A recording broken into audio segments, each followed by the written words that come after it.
They say the valley remembers everything.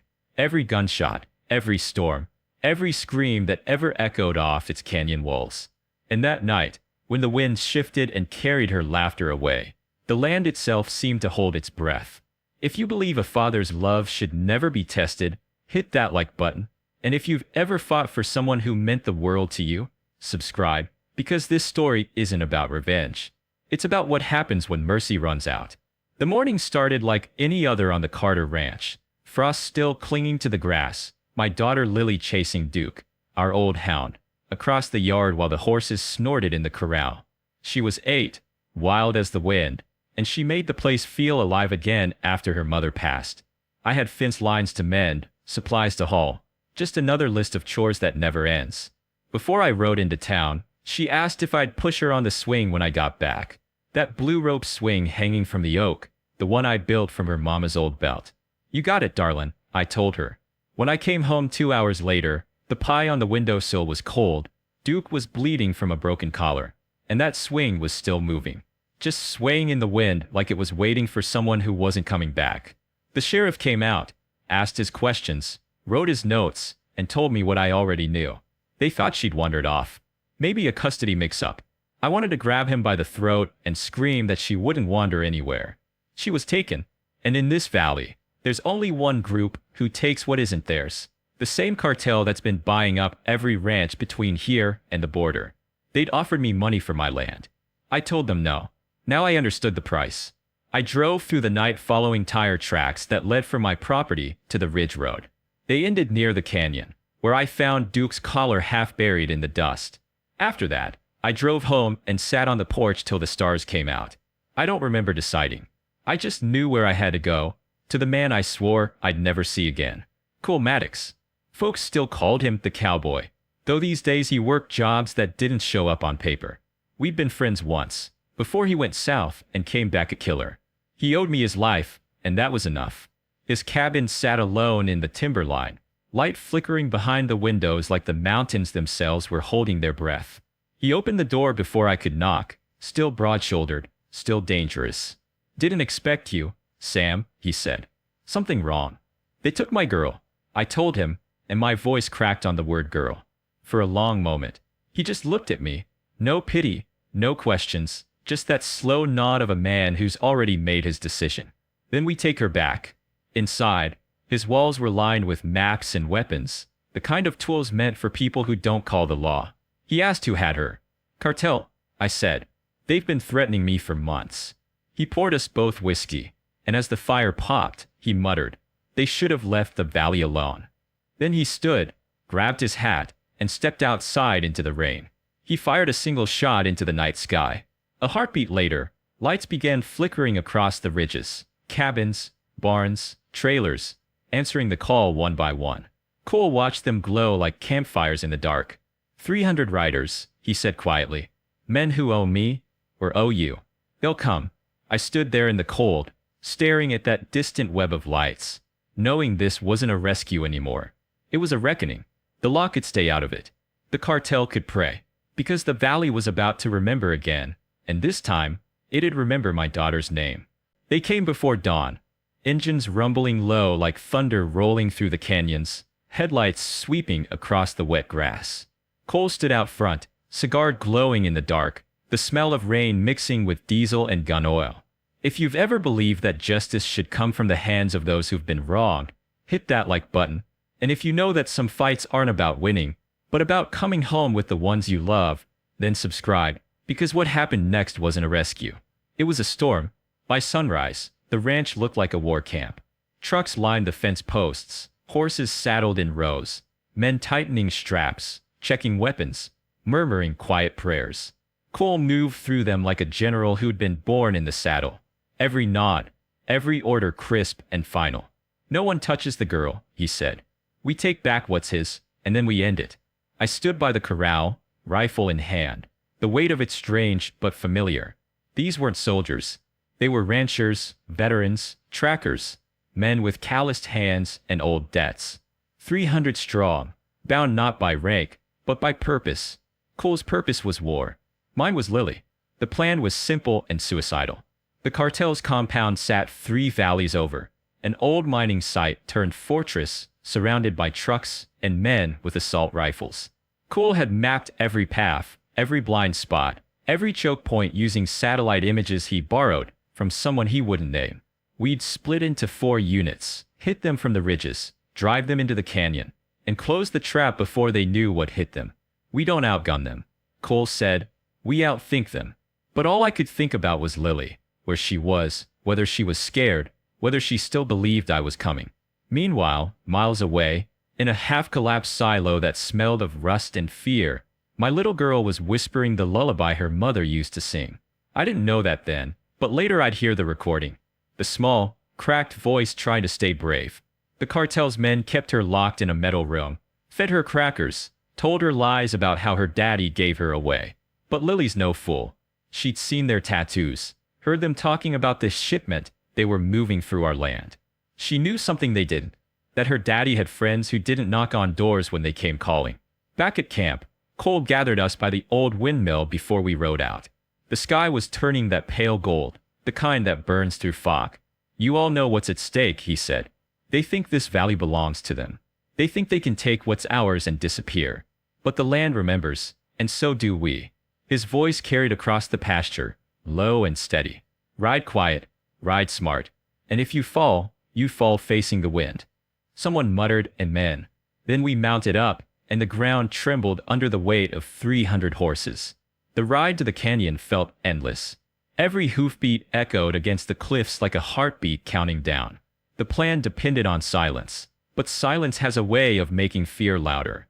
Cole rode beside me, his eyes on the horizon. You ready for this? He asked. No, I said honestly, but I don't get a choice. He nodded once, like that was the only answer worth giving. When we reached the ridge line overlooking the compound, I saw their trucks below, headlights weaving like snakes through the dust. Men with rifles stood guard around steel buildings, unaware the valley itself was watching. Cole raised his hand, signaling the units to spread. The air was thick, every sense sharpened, every muscle tight. Then, over the radio, a faint hum broke through the static. It was a song. My wife's song. The lullaby. My heart stopped. It was coming through on the old frequency we used for ranch operations. Faint, but clear. That's her, I whispered. Cole's eyes flicked to mine, understanding immediately. She's alive, he said, and close. The signal was weak, maybe half a mile from the compound. We changed the plan, he ordered. No time for flaking, we go now. The first explosion came from the east ridge, a fuel tank going up in a fireball that painted the canyon orange. Then the night came alive. Gunfire cracked like lightning, horses screamed, and the valley echoed with the roar of engines. Cole's men moved with terrifying precision, driving the cartel into chaos. I followed the signal, running through smoke and gunfire, cutting across the gravel lot as bullets snapped past my ears. Every second felt like a year. I kicked open a steel door and shouted her name. Lily. For a moment, there was nothing. Then a small, trembling voice answered, Daddy. She was sitting on a cot, eyes wide, dirt smudged on her face, but alive. I dropped my rifle and pulled her into my arms, my knees giving out under the weight of it. I told you I'd come, I whispered, choking on the words. I told you. She nodded against my chest, sobbing. I wasn't scared, she lied. I laughed, half crazed with relief. Outside, the battle was still raging, Cole shouting commands, the roar of trucks exploding one after another. I carried her out through the smoke, shielding her head, and saw him standing in the doorway, revolver in one hand, blood on his sleeve. Got her, he called. Yeah, I said. Then let's end this. The last of the cartel tried to flee toward the river, but Cole's riders cut them off. Horses crashing through mud, headlights flashing like ghosts. By the time the sun rose, it was over. The compound burned, the canyon was silent, and smoke curled up into a sky that looked almost peaceful. Cole walked out of the haze, limping, his hat gone, his face streaked with soot. You're gonna need a new swing, he said. I looked down at Lily sleeping in my arms and nodded. Yeah, I said. Maybe two. They say when the dust settles, a man finally learns what he's made of. That morning, as the sun climbed over the blackened canyon and painted the smoke gold, I learned that some men aren't made of flesh and blood anymore. They're made of promises. If you believe that keeping your word makes you human, hit that like button, And if you know that family is the only thing worth standing in the fire for, then subscribe, because this is how it ended. Not with revenge, but with remembrance. The battle left the valley quiet, the kind of silence that feels heavy, sacred. The cartel's trucks smoldered in the ravine, the air thick with dust and cordite. Cole sat slumped against a stone, clutching his shoulder, blood seeping through his jacket. "You got her home. That's what matters," he said, voice rough like gravel. I tore part of my shirt to press against the wound, hands shaking. "Don't talk like that," I told him. "You ain't done yet." He just smiled. That tired, half smirk he always gave when death brushed too close. Around us, the riders were gathering the wounded, helping each other up, the sun catching on their rifles like 1,000 small suns. We hadn't just fought. We'd reclaimed something older than law, something that belonged to the land itself. By the time we got Lily home, the swing still hung from the oak, soaked by rain, rope frayed where the storm had chewed at it. She ran straight to it, barefoot, her laughter breaking through the fog like birdsong after thunder.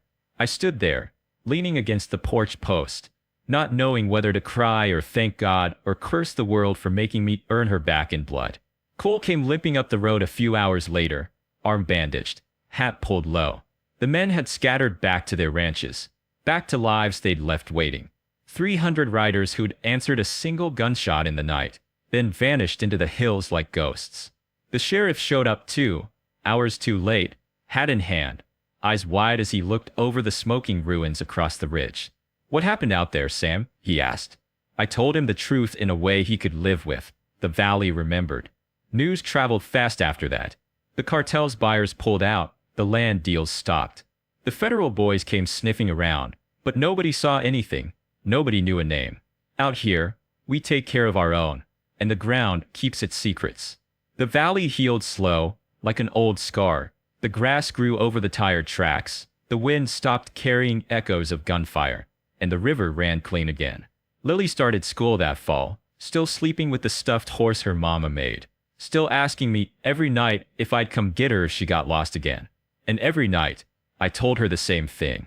There ain't a canyon deep enough or a sky wide enough to keep me from finding you. As for Cole, he disappeared soon after, like smoke on the wind. Left a note on my porch, no goodbye, just a line scrawled in pencil.